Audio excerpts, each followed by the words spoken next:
Oh, isn't this exquisite? It's not just lovely, it's a pink diamond, and it comes with a price tag of $50,000. My mother-in-law, who couldn't be bothered to attend my own mother's funeral, appears to be relishing a lavish getaway with her friends, completely oblivious to my presence. She gleefully shared details about her new sparkling pink diamond ring, seemingly fueled by jealousy towards a friend who flaunted a similar ring in her triumph. She revels in having outdone her friend by choosing a more expensive ring from the same store.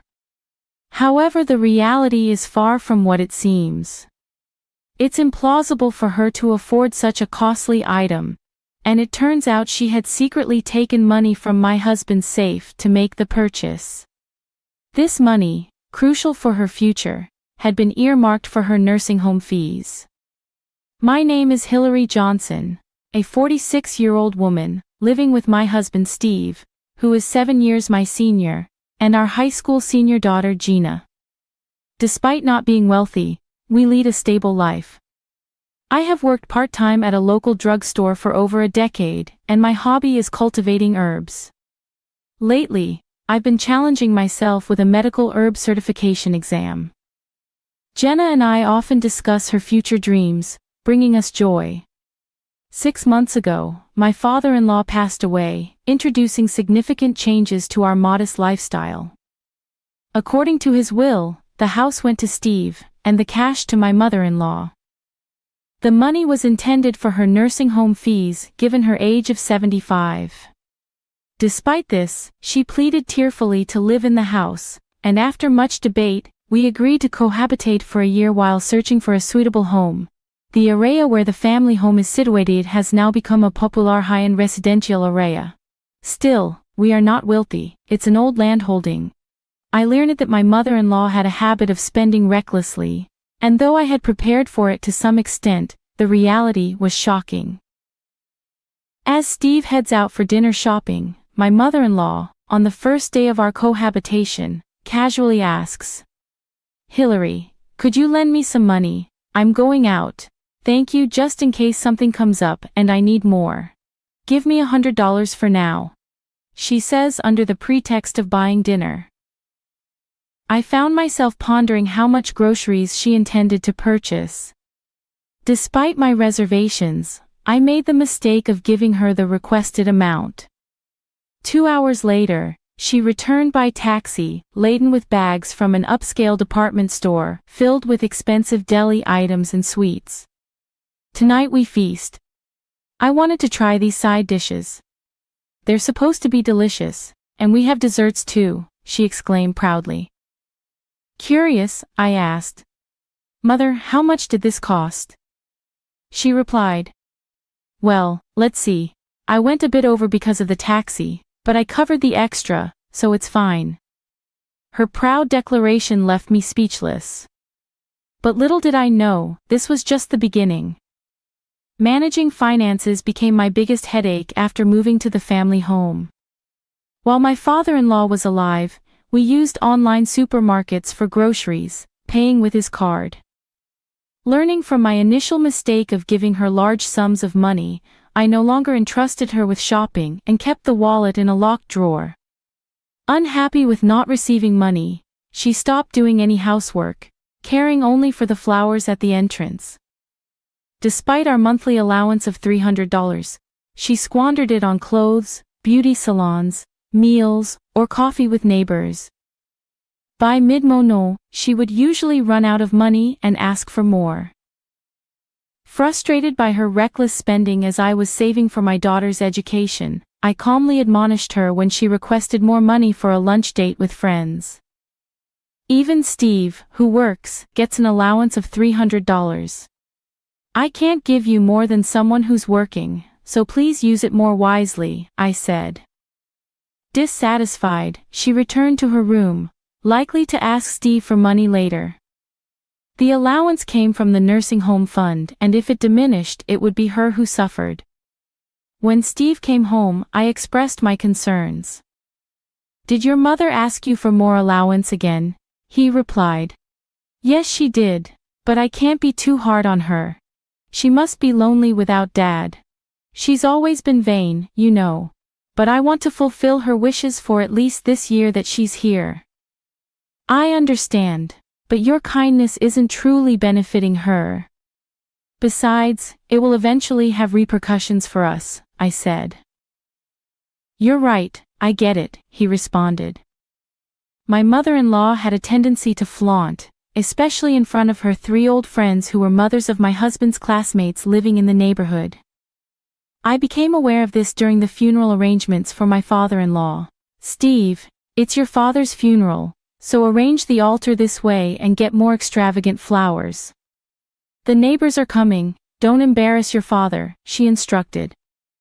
Steve, being the spouse, complied with her demands to some extent, but the costs were significantly high.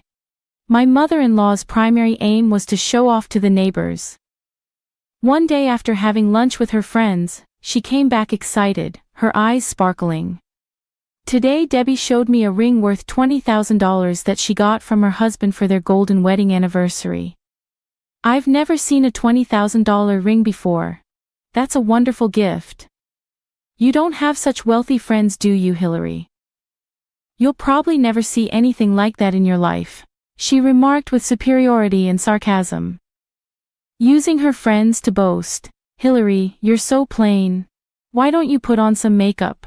Have you ever been to an upscale lunch? It was all about one-upping me. I tried to ignore her words, but she seemed increasingly hostile towards me, especially after I refused to give her more money. After settling my father-in-law's affairs and starting to look for a nursing home, my mother's health took a turn for the worse. When my sister and I rushed to the hospital, the doctor informed us that she had about 3 months to live due to advanced cancer. She was in a fragile state and could deteriorate at any time. My mother had occasionally mentioned feeling unwell before, but being a person of great endurance, it wasn't easy for her to show any signs of weakness. I regretted not paying more attention to her.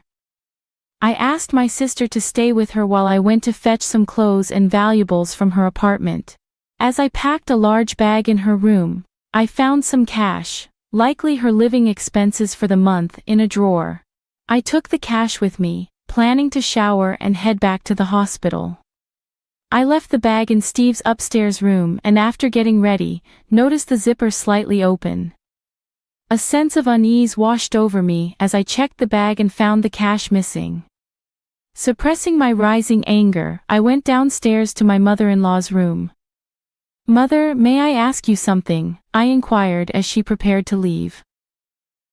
Turning around, she asked, "How's your mother doing? I have plans with my friends right now." I confronted her. "The money that was in the bag in our room, you have it, don't you? That money belongs to my mother. Please return it." "I don't know what you're talking about. I never go upstairs. Are you accusing me of stealing?" she retorted, rushing past me and heading for the door. "I'm going out for a fancy Chinese dinner with my friends tonight, so I don't need your poor excuse for a meal. Give my regards to your mother." She smirked, leaving me in shock. Just then Jenna came home and asked, "Mom, are you okay? Your grandmother's money, my mother-in-law took it." Unable to confront her without evidence, tears naturally started to fall from my eyes. Jenna gently stroked my back to calm me down.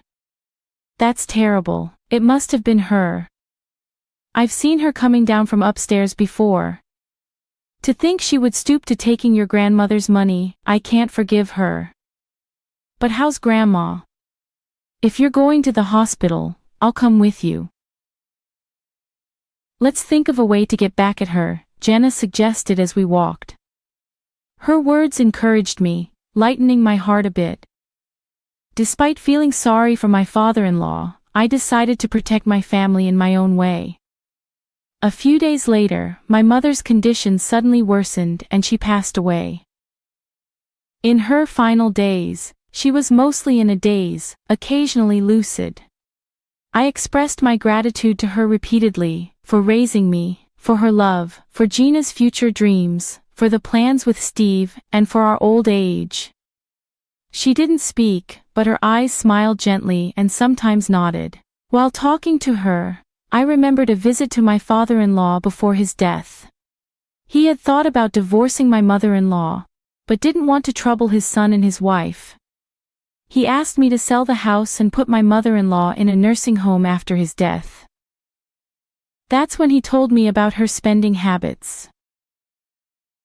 Her attitude changed when Steve started kindergarten, living in a wealthy area, feeling pressure to keep up with rich neighbors.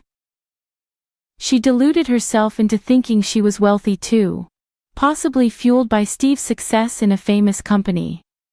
I regretted not putting her in a nursing home sooner. It could have prevented the theft of my mother's money. Steve and Gina arrived in time for my mother's final moments. But only my sister and her husband were there at the end. When we returned home to prepare for the funeral, my mother-in-law was out. I decided to show her the last bit of kindness. We held a small funeral for my mother without her presence. I tried calling her, but she was out and never answered. When I returned home after the funeral, everything was quiet as if she had stayed out overnight. Then my mother-in-law returned in a good mood. "My condolences for your loss, it must have been hard," she greeted me. I noticed a shiny new jewel in her hand that I had never seen before. "All this. Look, isn't it beautiful? A pink diamond. It cost $50,000. How do you get that, mother?" I asked. She replied, "I bought it, of course. Debbie introduced me to the store. It's a reservation-only place in New York City, so I went for an overnight stay with my friends. The hotel we stayed at and the meals were wonderful." To my astonishment, my mother-in-law indulged in luxuries during my mother's funeral, enjoying an overnight trip to New York with friends. I was left speechless with disbelief. I bought something even more expensive than what Debbie showed me. "Feels good, mother," my mother-in-law declared. I couldn't comprehend how she obtained such an expensive item. "You don't have that kind of money." "How did you get it?" I questioned. Nonchalantly she replied, "Oh, I found it in Steve's room safe. My passbook was in there with exactly $50,000. Since it's in my passbook, it's my money, right?" I felt frozen and disappointed by her actions during my mother's funeral, although in all honesty, her behavior was somewhat expected. It was confirmed that she had entered our room upstairs. The passbook was in the safe of the study room that Steve now uses. The safe was an old dial type, and Steve, finding it tedious to turn the dial, left it unlocked, thinking the study was locked anyway. On the day my mother passed away, I intentionally left the study unlocked, suspecting that she might take the opportunity to enter our room and take the passbook from the safe.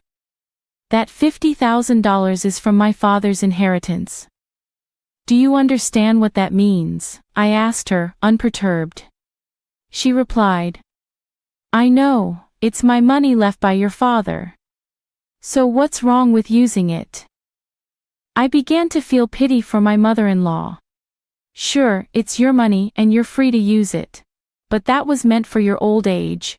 We'll be moving out, so please manage on your own from now on."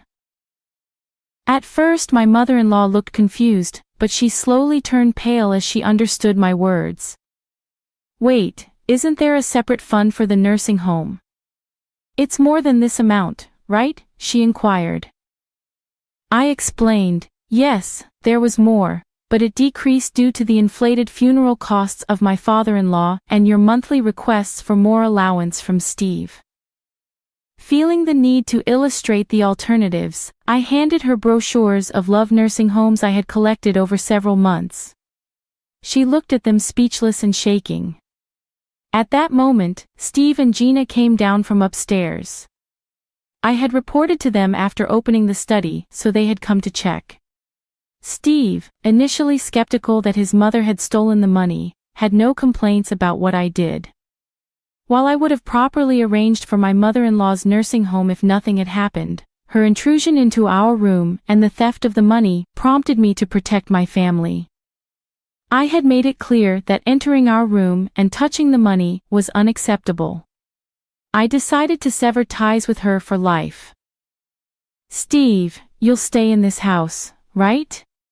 It's sad to sell a house filled with memories, but taking care of parents is a son's duty. I desperately clung to Steve. Checking the safe, I realized she had taken more than the passbook.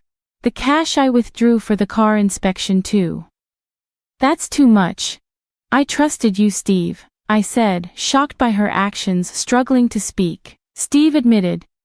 Oh, I have it. Just borrowed a bit. It was $11,000. But that wasn't all. What about Hillary's mother's money? I demanded, panicking. She replied, oh, I'll return that too. Then it's fine, right, Hillary? You'll forgive me now, won't you? She hastily handed me the money, possibly pretending about the $50,000 ring. Until the end, there were no words of apology about my mother's money. I'm sorry, but I can't live with you anymore. I'll protect my own family from now on, I declared. She broke down crying, clinging to Steve till the end. However, Steve's grief-stricken anger was intense, and he acted quickly. He sold her belongings to create a lump sum, and found a nursing home affordable on her pension. The chosen home, though, was far from the family home. I probably won't see her again in my lifetime. Steve occasionally gets calls from the home, and she seems calmer now, possibly settling into her new environment. I regretted not placing her in a home earlier. Perhaps if we hadn't lived in that house, her life might have been happier. A part of me felt a little sympathy for her. After she left, we moved, waiting for Jen's graduation. Jenna got into her desired university and started living on her own. The family home, being in a popular area, quickly found a buyer.